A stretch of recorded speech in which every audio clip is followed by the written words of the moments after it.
Assalamualaikum warahmatullahi wabarakatuh. Saya Robi Surya, teknisi Sentral POM ini. Di sini saya akan mengenalkan atau menjelaskan juga cara pengoperasian POM ini untuk POM minyak goreng.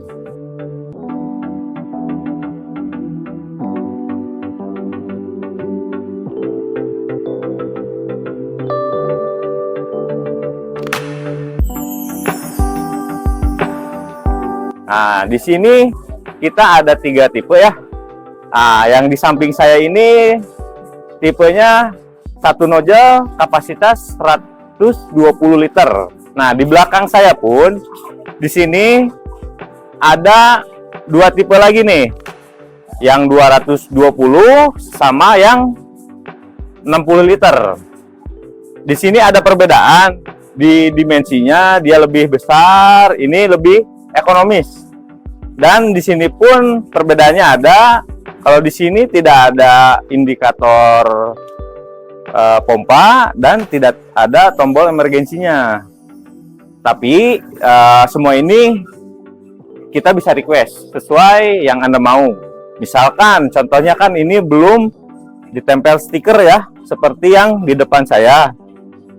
Ini bebas. Anda mau requestnya atas nama usaha Anda sendiri ataupun nama keluarga bisa, dan di bawahnya pun bisa custom stiker juga, custom warnanya juga bisa.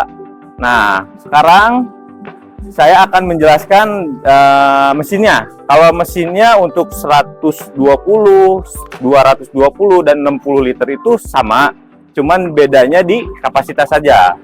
Nah, di sini kita menggunakan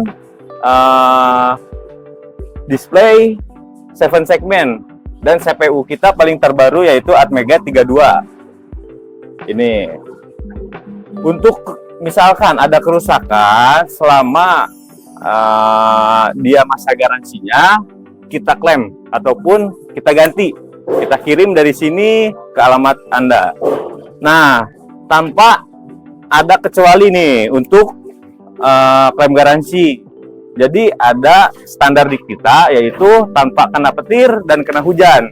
Kalau memang dia kena petir, kena hujan, itu tidak bisa klaim garansi ya. Oke, sekarang kita lanjut ke bagian pengoperasiannya. Ini kita simulasinya tanpa minyaknya ya. Untuk awalan, untuk menghidupkan pomnya, kita colokkan dulu. Nah, ini colokan pomnya, kita sambung ke terminal ataupun ke listrik rumah. Nah, ini cara menghidupkan pomnya. Kita ke tombol emergensi, diputar ke kanan untuk menghidupkan, dan untuk mematikannya cukup ditekan saja tombol emergensinya. Nah, dia mati ya. Nah, ini cara menghidupkan atau mengoperasikan pomnya. Lalu untuk awalan kita isi dulu nih, misalkan minyak gorengnya diisi ke bagian tangkinya. Di sini kita ada penyimpanan tangkinya. Nah, di sini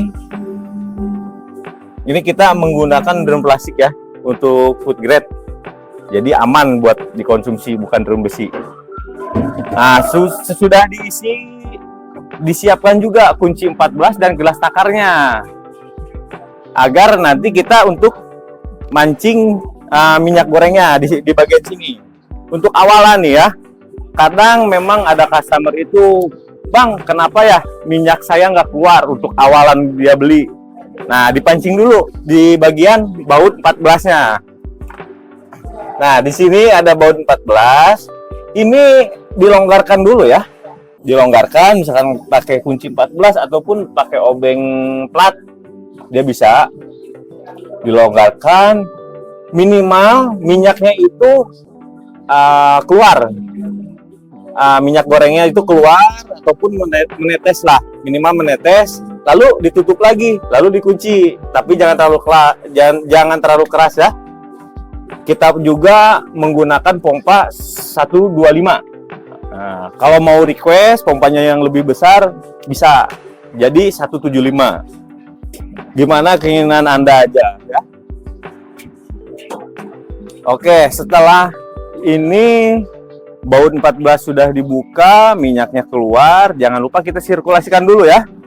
Untuk cara sirkulasikan itu pengisian bolak-balik. Jadi pengisian dari nozzle kembali ke drumnya. Caranya begini, kita ambil nozzle-nya ya. Ambil nozzle-nya, kita bawa ke belakang. Lalu nozzle ini dimasukkan ke dalam drum. Pastikan dia masuk ya ke dalam drum. Nah, misalkan seperti ini ya, sudah masuk, lalu kita tekan. Tekan, lalu ini pun nozzle bisa dikunci, mode kunci. Mau kuncian 1, kuncian 2 sampai kuncian 3.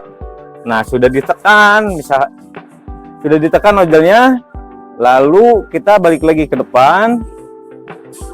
Ditransaksikan di sini 150.000 untuk awalan. Jadi pengisian bolak-balik. Kenapa dilakukan sirkulasi?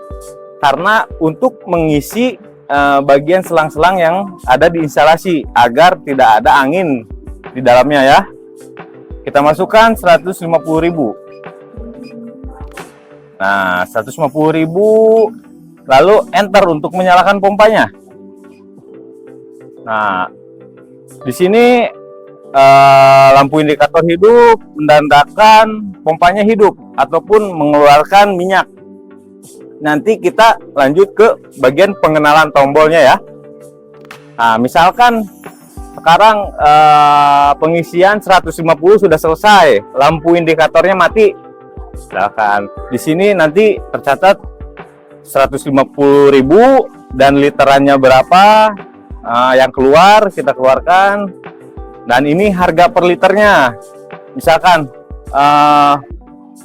Bang, saya mau rubah harganya nih, bukan 12.000 tapi 15.000. Di sini kita ada kode-kodenya, cara edit literannya, cara edit harganya, cara mengecek pengeluaran yang kita sudah jual berapa liter. Sekarang kita cara merubah harga ya. Kodenya itu 1015 untuk merubah harga. Lalu enter. Nah, di sini ada tulisan edit harga 12.000. Misalkan Bang, saya mau harganya itu 15.000. Ini kita hapus dulu, tekan C, lalu masukkan nominal 15.000, lalu enter untuk menyimpan. Nah, dia berubah jadi 15.000 per liternya. Gitu. Nah, udah beres ya kayak tadi sirkulasikan, lalu nozzle ini dibawa lagi. Tadi kan posisinya nekan gini. Nah, ini dilepas ya. Nah, cukup ditekan aja. Lalu simpan lagi ke tempatnya.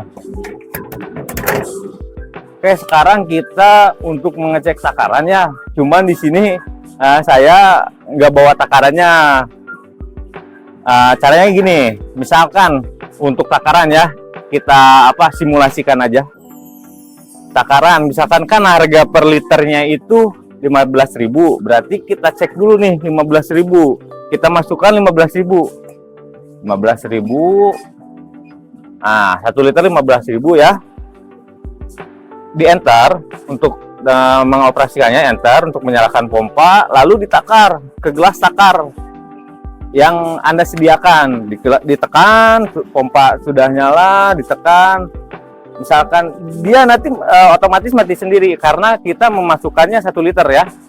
Nanti angka ini jalan kalau memang minyaknya itu ada. Nah, sudah berhenti, misalkan transaksinya sudah beres. Nah, lalu dilihat nih di takarannya itu, di gelas takarnya kan biasanya ada mili ya. Mili gitu, berapa mili. Misalkan nih Bang, takarannya itu kurang nih. Kita edit kalibrasinya. Tadi kan sudah yang pertama itu edit harga, sekarang edit kalibrasi. Edit kalibrasi itu untuk menaikkan atau menurunkan takarannya. Kodenya itu 1013. Nah, edit kalibrasi. Misalkan Bang, tadi saya udah takar, tapi ketika ditakar itu takarannya kurang dari 1 liter atau dari 1000 mili, dia jadi 980 mili misalkan ya. Nah, edit kalibrasi. sama cara mengeditnya, kita hapus dulu. Ini kan angkanya 400 awalnya. Berarti di angka 400 ini literannya nih kurang nih. Kita tambahkan ya. Kita tambahkan tadi 400 kita naikkan jadi 405, ataupun misalkan kurangnya dia agak banyak jadi 410. Sorry. 410 lah ibaratkan. 410 kita edit, di enter lagi ya, disimpan. Lalu dicoba nih, diambil lagi, ditakar lagi. Takarannya udah pas atau belum? Misalkan, oh bang, jadi kelebihan. Edit lagi, kalibrasinya diturunkan, berarti dia pasnya. Kodenya 1013. Nah, 410 bang, kelebihan nih, misalkan. Kita edit 405 gitu, di enter lagi. Ketika ditakar, oh iya bang, jadi pas. Nah, itu cara mengedit ataupun mengurangi, menambahkan takarannya ya. Nah, di sini selanjutnya saya akan menjelaskan tombol-tombolnya. Nah, di sini kan ada tombol ya. Tadi kita belajar garis besarnya aja dulu untuk awalan gitu. Sekarang kita pengenalan untuk tombolnya ini. Nah, saran saya untuk pemilik melihatnya di layar kecil ya kayak. Kalau yang layar besar ini biasanya untuk pembelinya, konsumen minyaknya. Nah, di sini kan ada tombol ya kayak. Tombol dari angka 0 sampai angka 9. Cara mau misalkan, bang, cara pengisian 25.000, 50.000, ataupun 30.000 gimana? Kan ini harga per liternya 15.000. Misalkan ada orang, saya mau beli 20.000. Ini tinggal diketik aja ya. Misalkan mau beli 20.000. Tinggal diketik 20.000 gitu ya, lalu di enter, nyalain pompanya. Misalkan ada yang beli 50.000, diketik aja langsung. Nah, dari sampai sini kan udah paham ya untuk pengisian dari angka sini 0 sampai angka 9. Lalu di sini juga ada tombol P1, P2, rupiah per liter menu. Nah, kita bahas dulu P1-nya. P1-nya itu ini tombol pintas namanya. 5.000. Nah, kita cek P2-nya 10.000. Tapi ketika ini ditekan 2 kali itu jadi kelipatan. Nah, 20.000 ketika P1 ataupun digabung dengan P2 ditekan jadi 25.000 gitu. Jadi kelipatan ditambahkan ketika ditekan 2 kali. Oke, lanjut lagi. P1 dan P2 sudah saya jelaskan. Sekarang di sini kan ada rupiah ya. Di sini rupiah. Bang, gimana caranya saya mau beli tapi jumlahnya bukan rupiah tapi liter. Nah, untuk literan ini kita rubah. Ini kan rupiah. Kita tekan rupiah per liternya. Nah, dia jadi satuannya bukan rupiah tapi liter. Masukkan liter. Misalkan ada konsumen yang mau, bang, ada yang mau beli nih 5 liter. Cara cepatnya gimana? Ini tekan dulu jadi satuannya liter, lalu tekan 5. Nah, otomatis di sini masuknya 5 liter. Nah, harganya pun 15.000, berarti 5 liternya 75.000. Misalkan mau pembelian 2 liter, tekan 2 aja. Begitu. Nah, setelah ini kita kalau mau dirubah lagi ke rupiah per liternya, di sini ke rupiah, tekan lagi aja rupiah ataupun cancel bisa. Nah, kita lanjut ke menu. Menu itu sama tombol pintas juga. Misalkan ini kan harga 15.000 ya. 15, kita masukkan angka 15 aja. 15 ya, bukan 15. Bukan 15.000. 15, lalu tekan menu nih. Perubahannya dia kita masukkan 15, tekan menu. Nah, jadi 15.000. Menu itu tombol pintas juga, kelipatan 0 di belakangnya gitu. Oke, menu sudah saya jelaskan. Kita masuk ke mode pengisian minyak full. Misalkan pengisian minyak full itu pengisian yang nominalnya itu tidak ditentukan, tapi ditentukan oleh kapasitas yang mau diisikan. Misalkan full tank lah, ibarat itu mode full tanknya. Untuk mode full tank ini Anda cukup menekan enter ya, menyalakan pompa. Nah, ambil nozzle-nya. Nah, isikan ke tempat minyak yang mau di full tankkan. Misalkan ada jerigennya yang 5 liter ataupun yang 30 liter, diisikan saja. Kita mau tahu nih harganya berapa nanti. Nah, ketika sudah beres misalkan ya, pengisiannya sudah full, posisinya kan tadi hidup ya. Ini kalau mode full tank nggak otomatis hidup, karena dia modenya mode full tank. Mau segimanapun dia pasti nggak akan berhenti. Nah, sudah beres pengisiannya, lalu matikan pompanya, tekan C. Nah, udah tekan C ini, di sini nanti nominalnya terlihat harganya berapa, liternya berapa yang keluar gitu. Oke, sekian dari saya penjelasan POMINI-nya, cara pengoperasiannya, pengenalannya. Oke, satu lagi ya, kalau Anda mau request, misalkan, Bang, saya warnanya nggak mau kuning, maunya pink, bisa gitu ya. Itu tergantung Andanya saja. Misalkan, Bang, saya di sininya bukan minyak goreng, minyak apa gitu. Bisa, ini mau stikernya, mau stiker kelapa ataupun mau stiker Anda, bisa gitu ya. Pokoknya apa yang Anda mau, insya Allah kita pasti bisa gitu. Nah, sekarang sekian penjelasan dari saya. Assalamualaikum warahmatullahi wabarakatuh.